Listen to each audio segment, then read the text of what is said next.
Hai guys, ni nak beri update pasal BTC waktu pagi ni. Secara ringkas, kita nak tengok plan kita macam mana untuk stock dia telah drop sedikit.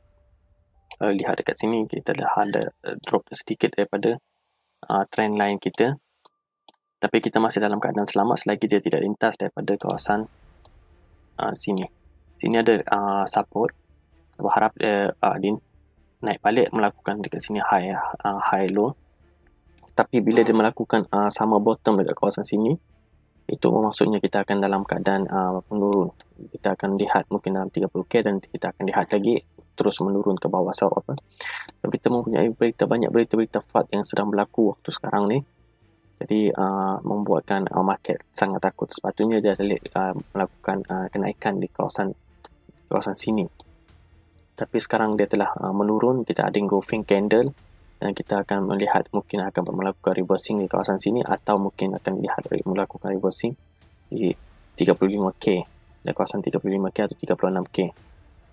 Sebab itu masih ada lagi satu support dekat sini. Selagi dia tidak lintas daripada tempat yang saya bulat ni, selagi dia tidak lintas daripada situ, selagi itu kita masih dalam keadaan selamat. Mungkin kita akan lihat 42k dengan 40k lagi. Tetapi apa yang kita lihat adalah dia selagi dia tidak lintas ke kawasan sini. Apa yang kita lihat waktu sekarang ni adalah kawasan ni yang paling penting adalah melakukan reversing. Tapi adalah harapan terakhir dekat kawasan 36. Lepas tu mungkin kita akan lihat akan pergi ke bawah 30k atau bawah lagi 25 atau 20k. Jadi untuk persiapan pula kita kena lihat 1 jam punya ni chart.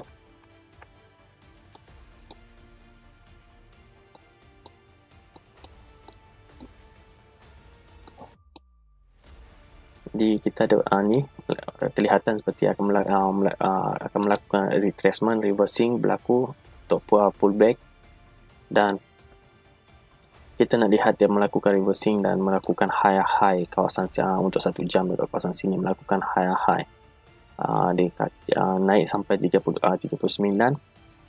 dan kita lihat dia breakout daripada trend. Kita nak lihat high low dulu sebelum kita nak dapatkan high. Sebab high low yang paling penting seperti saya akan lukiskan dekat sini. Seperti mungkin akan seperti macam ni. Dia tidak bawah daripada low yang sekarang di 1 jam. Trend down trend line untuk 1 jam ni dia tidak melebihi daripada low. Jadi dia itu adalah high low. Jadi kita nak lihat high low, lepas tu melakukan high, lepas tu melakukan high low balik. Selepas dia pecah trend, lepas tu exponential moving average ni dia berada di atas exponential moving average. Lepas tu kita akan letak order kita kawasan sini untuk nak target pertama dalam 39, lepas tu naik ke atas 40 dan 42k. Tapi untuk kita berhati-hati, untuk kalau nak hati-hati kena masukkan dalam order di kawasan yang saya bulat. So kita nak lihat dia pertama.